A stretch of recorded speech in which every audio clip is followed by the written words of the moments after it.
जय शिवराय, जय शंभूराजे. मित्रांनो, तुम्हाला माहीतच असेल की एक हत्ती असतो, त्याला एक महावत एका छोट्याशा फक्त रश्शीनं बांधतो. एवढा मोठा हत्ती जो एक ती रशी सहज तोडू शकतो, पण त्याला छोट्याशा रस्सीनं का बांधलं जातं? मी खूप आधीपासून हा विचार केला. मला लक्षात आलं की ज्यावेळेस हाच हत्ती ज्यावेळेस एक छोटंसं पिल्लू असतं, त्यावेळेस त्याला रश्शीनं बांधलं जातं. त्यावेळेस तो खूप सारे प्रयत्न करतो. रशी तोडण्याचा ज्यावेळेस प्रयत्न करतो त्यावेळेस ती रशी तुटत नाही.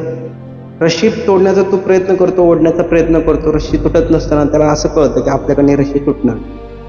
हेच हत्तीचं पिल्लू ज्यावेळेस मोठं होतं, ज्यावेळेस ते मोठं होतं त्यावेळेस एक रशी त्याच सेम रशीनं बांधलं जातं, पण तो त्याचे प्रयत्न करत नाही. कारण त्याला असं वाटतं की आपले प्रयत्न ऑलरेडी करून झालेत, आता आपल्याकडे रशी तोडणं. मित्रांनो, हा तोच हत्ती आहे जो एक झाड सुद्धा उखडून टाकू शकतो, एक झाड उद्ध्वस्त करू शकतो मुळापासून. आणि हे तेच हत्ती आहे जे एक ट्रक पलटी करू शकतो, इतकी त्याच्याकडे ताकद असते.